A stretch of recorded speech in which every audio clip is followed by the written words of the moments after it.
Hello, BookTube.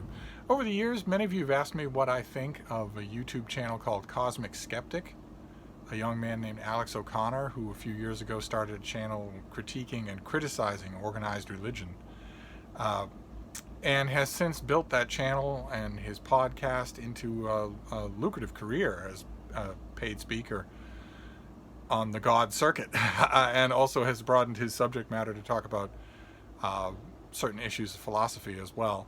Uh, and I've given the answer in comments and in emails. I leave my email on every video, so I'm perfectly happy to hear from you. And my answer is that, of course, I love his channel. He's articulate, possessed of a fairly dry wit, and can cover his subject in a very interesting way. So I never miss a video of his. But he uploaded a video just recently, and I suppose it was inevitable that at some point two of YouTube's most opinionated 20-somethings would finally clash. And that's partially what's happening here. Because in this most recent video that he uploaded, he strays onto my patch. He strays onto our patch. He strays onto reading, onto books and reading. The video is called How to Read More Books and How Not to. And it was a suggestion of his Patreon supporters, who saw the ever-increasing collection of books that is in the background of his videos. Can you imagine anything more pretentious than someone making videos with a ton of books in the background? He necessarily reads widely on the subject of religion and philosophy, and more recently animal rights and the case for veganism. And that has caused a number of people to ask him questions about how he reads, what he reads, how he determines what he reads, whether or not he has any tips or points on any of these subjects, because the general public is eager for such advice, such guidance, wherever they can get it. Most people don't get that. They certainly don't get it in school. They usually don't get it at home. So if they like reading, they get to a point where if somebody seems articulate and fairly well read, they'll definitely ask questions and take pointers. And I started watching the video thinking that it would be fairly anodyne stuff. It's not, as the kids say, it's not Alex's usual wheelhouse, so I thought it would be fairly simple and standard. But I found myself grumbling quite a bit, so I thought, I've got the mini-me all fired up, I thought we would go through. I'll leave a link to his video, because if you haven't watched it, you should. And if you haven't subscribed to him, you should. Absolutely, you should. In fact, if you've got some money laying around, become a patron. He has, unlike some people, he has a very thriving Patreon page. Or you could support his podcast. But one way or another, it's a huge channel now, and one of the real deals on on YouTube, I should say. One of the real deals. One of those channels that I always talk about, where in any other model other than YouTube, you would just be expected that you would pay for content like that. I watched his video, and then I watched it another time, and then I watched it a third time and took notes. So we're going to go through. He gives you 7 tips on how to read more books and how not to. And he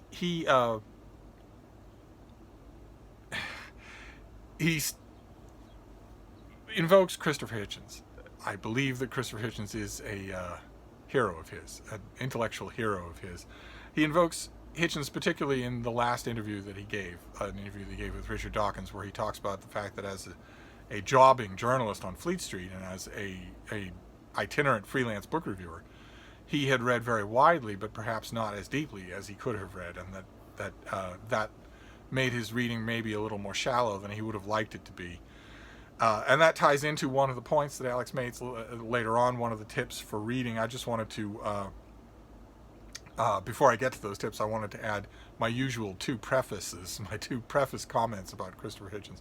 Number 1 being that when he made self-deprecating comments like that, even to Richard Dawkins, who could see through him like cheesecloth, he wasn't being serious. If Richard Dawkins in that interview had then immediately responded by saying, you're right, I have noticed that your reading is broad but shallow, Hitchens would have been infuriated, would have kicked him out of the house. So you aren't meant to take that seriously, ever. When Christopher Hitchens is being self-deprecating, You are not supposed to take that seriously. He certainly did not. And preface number 2, prefatory comment number 2 about Christopher Hitchens. I won't swear on a stack of Bibles how much this applies to Alex J. O'Connor, but I know how much it applies to a lot of you, and that is, don't let Hitchens be your role model for addiction. Most people, young people, 16, 17, 18-year-olds, when they encounter Christopher Hitchens online and they go down a Christopher Hitchens rabbit hole of videos, come out of that rabbit hole, sure, thinking that reading might be fun and that having strong opinions is the only way to go through life, but mainly thinking how cool it is to smoke and drink, and that is a very bad thing to get encouraged to do, either one of those things. So those are my 2 Christopher Hitchens prefaces there. These are good, because if you watch the video, you're going to notice that he invokes them. But tip number 1 is, we run into trouble right away. Tip number 1 is make time to read. Here, Alex invokes the standard thing, the standard piece of advice that reading aficionados all over the internet have given for years, including yours truly, which is always carry a book with you.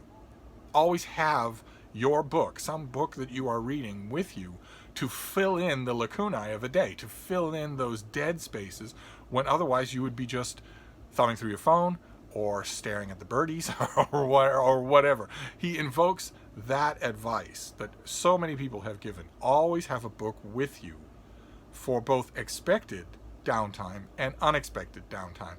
And in response to that time-honored piece of advice, Alex says, yeah, don't do that. Adamantly says, don't do that. Because that, he describes works of fiction and even works of nonfiction, and describes them as whole organic works. Works where the author has labored to produce a whole effect, and that you should read the book, as he puts it, as the author intended it, as the author wrote it. You should read it, in other words, a term that comes up in this video often, you should read it properly. Which means not piecemeal, while you're distracted, while you're waiting for the bus, while you're waiting in line at the post office. Nothing like that, but instead as the author intended it, as a larger, cohesive unit, that the very least you should do is sit down to read a chapter, a whole chapter at a time. Alex says, when he's making this point, with no doubt whatsoever in his mind, that if you read in that piecemeal fashion, you will read poorly. It will not be a proper job that you're doing. He says the information won't have consolidated properly if you read it that way. And compares it to if you were studying movies. If you were a movie buff, you obviously wouldn't watch a single scene on your cell phone while you were out and about. Instead, you would sit down and watch the whole movie and pay attention to the whole movie. He says at one point, I'm paraphrasing, but he says at one point that it would be the height of stupidity, the height of absurdity, to study movie making in the, little bits and pieces as you go routine. And from that observation, I have to assume that he knows no film students. But if you want to talk with Quentin Tarantino, I very much don't advise that, but if you want to, Quentin Tarantino and every other dyed-in-the-wool film addict will tell you that a huge amount of the time that they spent learning their craft was spent studying single scenes over and over again, compulsively, and completely divorced from the rest of the movie. I wouldn't doubt at all that some great movie maker in 2050, when interviewed, will say, well, I mostly just watch scenes on my phone. It's going to be tough to argue with their Oscar or whatever the award is that they're giving out. But there's, on this first point of his, this first tip, there's one thing that I disagree with him completely about, and that is the tip itself. And there's another point, another observation that he makes on this first tip that I wholeheartedly agree on. So we'll do the disagreement first. And the disagreement is him saying that the information won't consolidate properly if you absorb it piecemeal like that. Hand in hand with his observation that you should read the book as the author intended. First of all, it's absolute nonsense that you should read the book as the author intended. The author's intention means nothing whatsoever. You're the reader. You're the one who determines what you're going to do. The author is gone. They're not part of it. They're not part of the equation. Once the book is delivered out into the world, as Horace said, then you're done. The author's done, and they get no more or better say. Their intentions don't have any more sway on how you experience their book than does the Man in the Moon. Uh, but the objection I want to make to this stricture of Alex's is that it doesn't match up with lived reality. Now, in his defense, Alex perhaps lays the groundwork for this mismatch because he opens his video by saying he doesn't like to read. He likes having read. He likes the experience of the way books will open up a corner of your mind that had previously been dark or closed, but that he doesn't like the actual act of reading. And he admits in his video that a lot of readers watching his video will differ. They will enjoy the experience of reading in addition to the payoff. A couple of times in his video, he's a little bit too quick to associate people who enjoy the experience of reading with people who just want to rack up pages and aren't getting any payoff. But in a more charitable reading, I'm thinking that I'm granting him that he sees that there are two different ends to that spectrum, and that it is possible to enjoy the act of reading in addition to enjoying what you get out of it. But whether he enjoys it or not, he ought to understand what I bet a lot of you know already, what a lot of you experience, which is that your brain compartmentalizes what you're reading when you're reading on the go. So that if you've got a Thackeray novel going on your phone and you are waiting in line at the post office and suddenly you're at the front of the line and it's time for you to put your phone away immediately, not scaling down, but immediately put your phone away and immediately get to work on something else, or you're waiting for his example, the bus. I don't know how much attention he thinks it takes to wait for a bus, but one way or another, I think a lot of your experiences will align with my own, which is that reading, the reading that you do in that little spot, goes somewhere. It goes into its own file. And you access that file immediately when you start that reading over again. When you get to your next dry spot in the day, you're not saying, well, where was I? And I have read books that way. And I've known a lot of people who have read books that way, piecemeal, over the course of a day or a week. And they're not understanding 10% of that book. They're understanding it just fine. It's not as deleterious a way to read as he seems to think it is. Your brain adapts. It compartmentalizes what you're doing in that one spot. It isn't distracted, in other words, by the bus or the post office line. That's the part that I disagree with. The advice of carrying a book with you wherever you go in order to get more reading done when you're pressed for time with reading is very good advice. It's just Alex being contrarian to say otherwise. And he kind of sort of endorses that later on in a later tip, but we'll get to that. But the part of this first tip, a little digression of his, that I wholeheartedly agree with, is when he takes a little tilt at people saying that they don't have time to sit down and read. He's saying, the standard justification for people for reading bits and pieces of a book or their phone when they're standing in line or something like that is that they don't have any other time to read, and if they didn't do that, they'd do no reading. And in addition to saying that is not the proper way to read, he also says that that's not true, that the people who make that complaint have in fact time to read. He's a lot more generous with such people than I would be, and that I have been on this channel. He said, if you were to check your user data for your cell phone, for the various apps that you thumb through, you'd realize that you could easily shave off an hour from a week that you could devote to reading. And that's fairly generous. That's very nice. He seems like a very nice kid. I, of course, say otherwise, which is that you have vast oceans of free time to read. Oceans of it. And I'm not railing here right now at this weird predilection that you all have to sleep 8 hours out of every 24. I'm talking about in your normal working day, your normal walking around waking day, you have vast oceans of wasted time. So where he says you could shave off an hour, I say you could shave off an hour every day easily. Easily you could. The number of people I have ever met in my life where that wasn't true, I can count on the fingers of one hand. So don't get me started on this whole I'm snatching reading here and there because I don't have any other time. That isn't true, and it's not a justification for snatching reading here and there. It's the reason why you do that. The reason why you bring a book everywhere is because A, you can get a whole book read that way that you wouldn't otherwise, and B, it's enjoyable.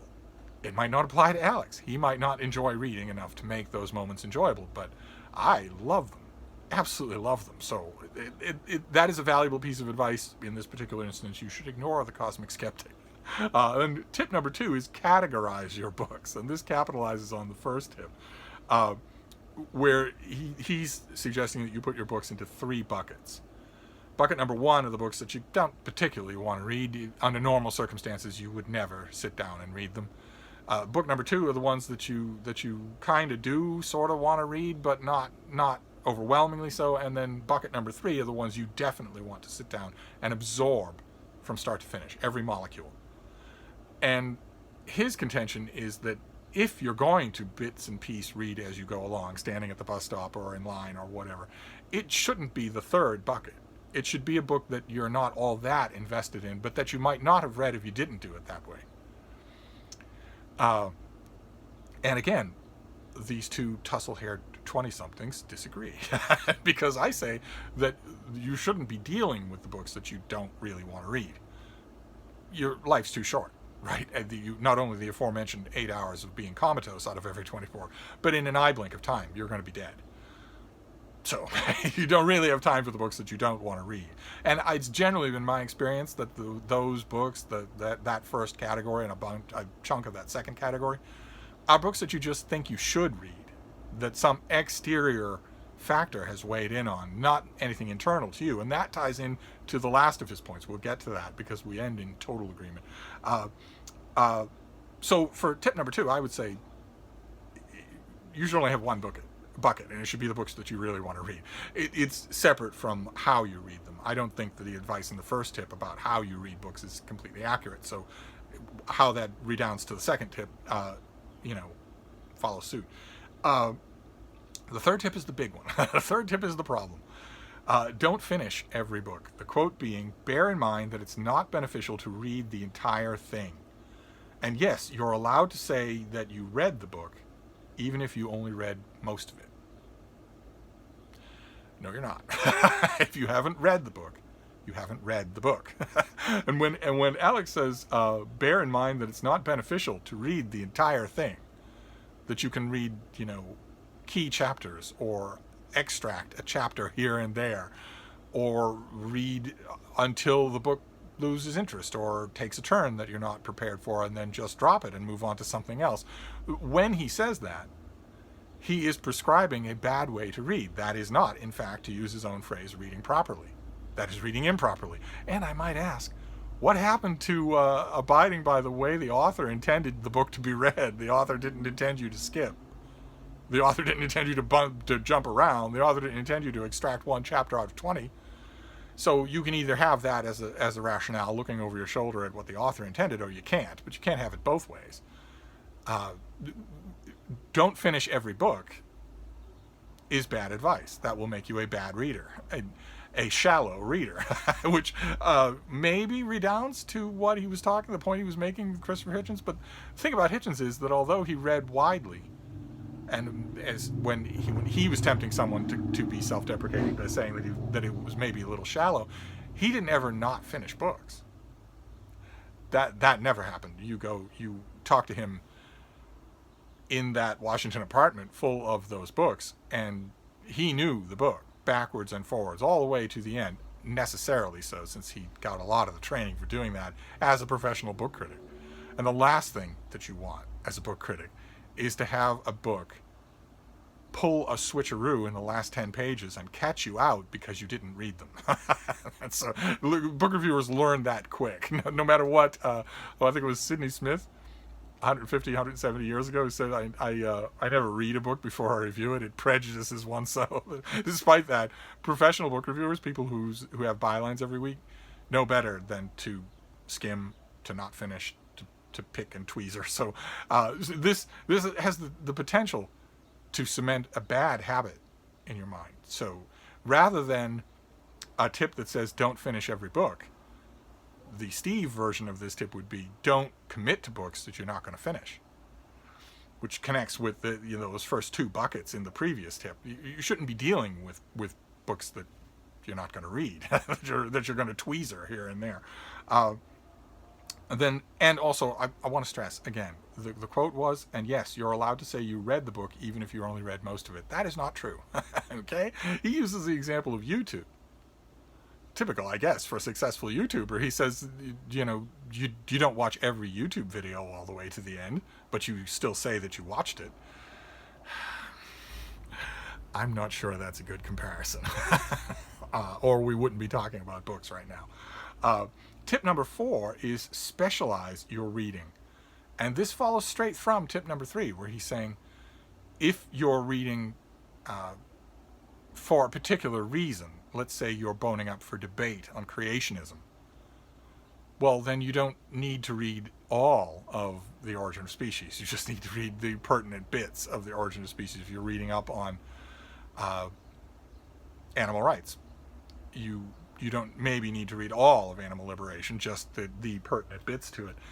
This is fairly horrifying, and again, it is 2 or 3 big steps down the wrong path, toward a path that will make you a facile minor bird of a reader, just a macaw that grabs at the shiny bits and pieces, and that is fairly obvious to someone when you're talking to them about books. So it also isn't as enjoyable, and it I think reflects Alex's original contention in these tips, which is that he himself doesn't enjoy reading. I think if you were to suggest to a person who does enjoy reading, who enjoys the organic process, not just what they get out of it, but also the process of losing themselves in reading, which he seems, again, sometimes to disdain, a person who feels that process is going to be fairly horrified at, bear in mind that it's not beneficial to read the entire thing, they're going to be fairly horrified at specialize your reading, pick out the pertinent chapters here and there. It might work for students. He's a student. But when it works, it's called studying, not reading. Tip number 5 is reread books from school. Like I mentioned, Alex is in school. And indulging here, I believe this tip is indulging in a penchant on the part of 20-something men, which is to get maudlinly sentimental for something that happened about 15 minutes ago. So rereading books from school, well, first of all, you all know where I stand on mandatory reading in school. Pre-college, it shouldn't be allowed.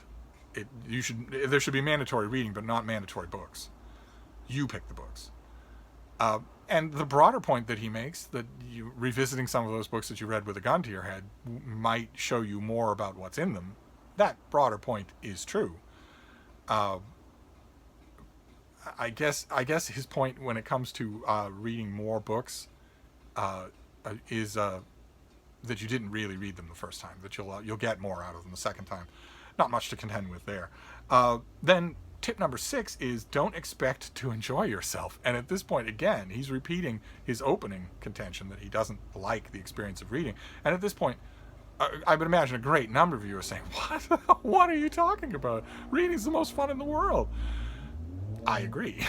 I agree. And I don't know. I mean, the original point that he makes is that he doesn't enjoy reading. He thinks there's no better method than reading for getting information from point A in the book to point B in your head. There's an open, slight, very, very faint intonation somewhere in this video that maybe if such a way did exist, he wouldn't deal with reading at all. So maybe this isn't a BookTube video at all in the slightest, because I think the huge majority of the people that are listening to me now love reading. Not just what they get from it, but the reading itself. But he says don't expect to enjoy yourself, and he mentions that he himself doesn't usually enjoy himself when he's reading, because most of what he's reading is, wait for it now, boring old nonfiction. And that if you're reading nonfiction, you can't expect to enjoy yourself. Speaking as one of the foremost offenders of nonfiction in the BookTube corner of the world, I'm not sure that Alex O'Connor even knows that BookTube exists, but speaking as one of the foremost offenders of nonfiction on BookTube, and one of its foremost champions before BookTube existed, before YouTube existed, I think that's more a reflection on the nonfiction you're reading than on the method of reading any nonfiction. I realize that a lot of the stuff that he has to familiarize himself with is eye-crossingly dull. Philosophical tracts. I've gone on about them at length on this channel, but also even religious tracts can sometimes be mind-numbingly dull, sometimes. But I'm not sure that I would trust. I'm not sure how I will feel the next time Alex O'Connor, in a religion video, makes a reference to St. Augustine or Aquinas. I'm not sure how I'm going to react when he does that. I know one of the first things I'm going to wonder is, well, did he read it or did he pressy read it? Did he read it or did he pick and choose little bits and pieces like a minor bird? Has he ever read The City of God? It seems to me that The City of God, being 1,000 pages long and having its share of, let's say, longueurs, might be exactly the type of book where he would say it's not, what was it again? Bear in mind that it's not beneficial to read the entire thing. It might be exactly the kind of thing where you're thinking, well, I don't need all of this, do I? I need chapter 20 and then chapter 35, but I don't need all the rest of this. And now, this kind of talk about don't expect to enjoy yourself, pick and choose the bits you read, pull out the stuff you need, is automatically going to make me wonder how much of that is true for the reading that he's done. This is somebody, a YouTuber who has a book recommendation video that has a vast number of views. Huge. How many of those books did he read? If by read we mean read the whole thing. So I can't believe we're talking about it in those terms, but he brought them up. How many of those 50 books that he quote unquote recommends on his channel has he actually read? Or has he read them like this, where he didn't expect to enjoy them, he went in not enjoying them, and he mainly rummaged around in them for the shiny bits that he knew he'd need later on? I would say don't expect to enjoy yourself, but tailor your reading so that you will. And I would be happy to help you with that if you need recommendations. And then tip number 7 is where he and I are going to agree completely. We're going to finish out on an amicable note. And this is read for yourself and nobody else. He says that you shouldn't compare your reading to anybody else's reading. You should compare your reading to your own reading and read what you want to read. And of course, I completely agree with that. I've made canon videos on this channel. I've made starter kit videos on this channel. I've talked many times about the difference between well-read and widely read. Nevertheless, I agree with this point 100%. Don't read for anybody else. I've known lots of people who did that in my life for one reason or another. And they were the most miserable examples of fake intellectuals that you have ever met, without fail. You have to read for yourself. And to get back to the ghost that's hovering over this whole video, that is something that Hitchens did as well. Tore the guts out of books. Just read them arguing with the author the whole time, and followed his own inclination, except maybe in his first 10 years as a paid book reviewer, when you develop your habits. And one of the habits that he developed in those 10 years, I had developed long before that in my own first 10 years, which is never turn down a review. Never. Somebody's offering you money, even if it's a small amount of money, your answer is yes. I don't think Hitchens ever changed that attitude. I think that stayed true even when he was a millionaire. But certainly in those early Fleet Street years, he got a lot of books in the mail that he wouldn't have picked up off the table at a bookstore. But he did read them. He didn't just pry through them. He read them. And that would be an exception because there was money on the table. But I think Alex J. O'Connor here is talking about personal reading. And for personal reading, he's absolutely right. Obviously. Read what you want to read. There's no right or wrong way to read. So that was his final tip in how to read more books and how not to. And I thought I would add my 2 cents worth on these and also ask your own opinions of some of these. I think you'll agree that not a whole lot of this seems geared towards reading more books. I think mainly, instead of that, I think what this really is just an elaboration of his own reading philosophy here in his 20s. And as such, it puts it squarely in the wheelhouse of BookTube. Squarely in the wheelhouse of something that I can respond to. If I can respond to Jordan Peterson, I can respond to this. So I thought I'd give you a counterweight. Alex J. O'Connor has an enormous audience, and I looked at the comments on this video, and people have been eating it up. This is just the sort of thing they've wanted from him. And I thought there should be a response out there. that some of these tips will start you down a path towards becoming a bad reader. And that isn't his intention, but that it comes from his original contention, which is that he doesn't like to read. Just likes having read. I would argue that most people who read do like to read. So they need different tips. They need different tips, or they need these tips skewed a little bit more inclusively, a little bit less utilitarianism. But anyway, I'm gonna turn off the mini me and wrap this up for now. But I'll be back talking about books tomorrow. Thank you, BookTube.